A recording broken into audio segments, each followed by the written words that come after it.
on sait très bien effectivement que les inégalités de genre dans la santé, elles sont documentées et elles sont prouvées. Et dans les addictions, c'est également le cas. On sait que les femmes sont plus sujettes à la stigmatisation, c'est-à-dire qu'elles vont parler beaucoup trop tardivement, elles vont avoir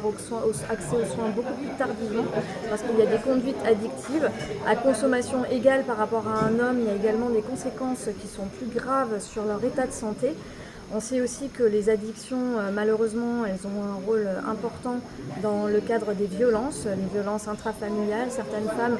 peuvent avoir des consommations addictives parce qu'il y a de la violence à la maison où elles en subissent, ou ça va être une conséquence également de ces violences.